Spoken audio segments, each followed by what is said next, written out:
Hi, welcome to today's video. My name's Paul. So this week's video kind of talking about two things that are sort of related but not exactly related. Hopefully it'll make sense as the video goes on, and hopefully the video won't seem too sort of disjointed. But the first thing I wanted to talk about was, with social media, Facebook, YouTube, Instagram, all of these things, in terms of art, we often see lots of great art, and people often post the paintings, drawings, etc. that they're happy with, the ones they feel went well. We tend not to see the mistakes or the failures or the things and drawings that people are less happy with. Those tend to get pushed away and forgotten about. And I think it's a perfectly normal human activity. I do it as much as anybody else. I think we just want to showcase the things that we're happiest with, the things we're proudest of. In reality, of course, it's very different. There may well be artists, I don't know how many, that never make mistakes. They're never unhappy with the final results. They're always producing fantastic art. I'm certainly not one of them, and I would guess that the majority of artists are also not producing fantastic paintings every time. With this channel, with these videos, one of the reasons that I wanted to do it was to encourage people to get into art and drawing and painting, or if, like me, you used to do it and then you had a long break, to get back into it, or if you're sort of doing it, just encourage you to keep going, not give up. And so I decided with this painting I would show you the process where it didn't go to plan, it didn't go perfectly, and I ended up having to do something completely different with the painting, which we'll see as the video goes on. So it's basically a story of sort of not giving up on the painting, but trying different things with it. The other thing I wanted to talk about was Instagram. And it's also about problems and failures and maybe having a different attitude towards that. Where the painting, where I didn't give up, the Instagram I sort of did. So with Instagram, I've had an account with Instagram, I guess, for 2 years. It never was that big. It never got that many followers. It was always, at best, it floated around sort of 70 to maybe 80 people, 80 followers. Sometimes higher, sometimes lower. But then about 3 weeks ago, I suddenly started getting a lot more interest in the things that I was posting, and getting a lot more followers and a lot more likes.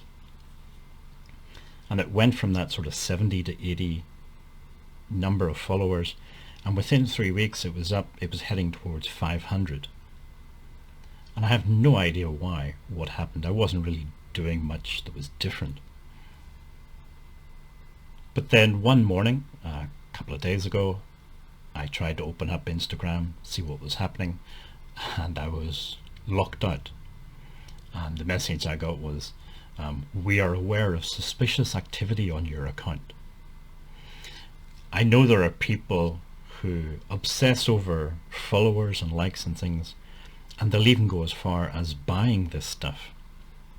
I'm not exactly sure how it works, but apparently you can buy likes and followers. And that's against Instagram's terms of service. So if you do that, you usually get blocked. And I'm wondering if their automated systems took one look at my account and saw that it went suddenly from very little interest to lots of followers and lots of likes and things. And maybe they added one and one and came up with 3 and decided that I had been cheating the system and buying followers or something. But anyway, the account is locked out. I can't get into it. Trying to deal with Instagram's, customer service, whatever, is a frustrating experience, let's just say that. I was going to use other words, but I want to keep this a family-friendly YouTube channel, so frustrating was the adjective we'll use. I didn't get anywhere with them, and in the end I decided, is it really worth increasing my blood pressure just to try and get that account back again? I say for most of the time it wasn't that big anyway. So unlike this painting where I didn't give up, with Instagram I kind of did. So I don't know if anybody watching these videos followed me on Instagram, but if you did, you'll find that you probably can't see my account anymore. Or if you can, well done, I certainly can't see it. So that account is basically dead and buried.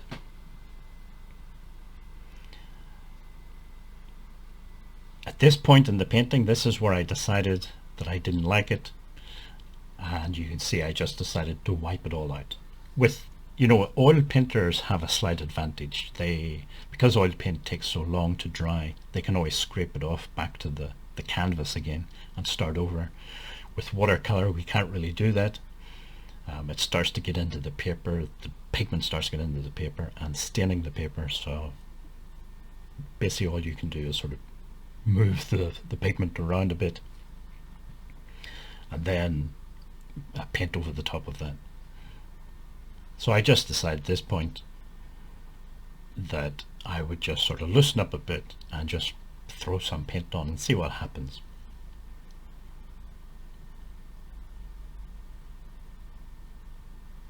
So like I say, I'm jumping around here, like I say, it might be a bit disjointed, this video, but with Instagram, at the moment anyway, I've just sort of walked away from Instagram.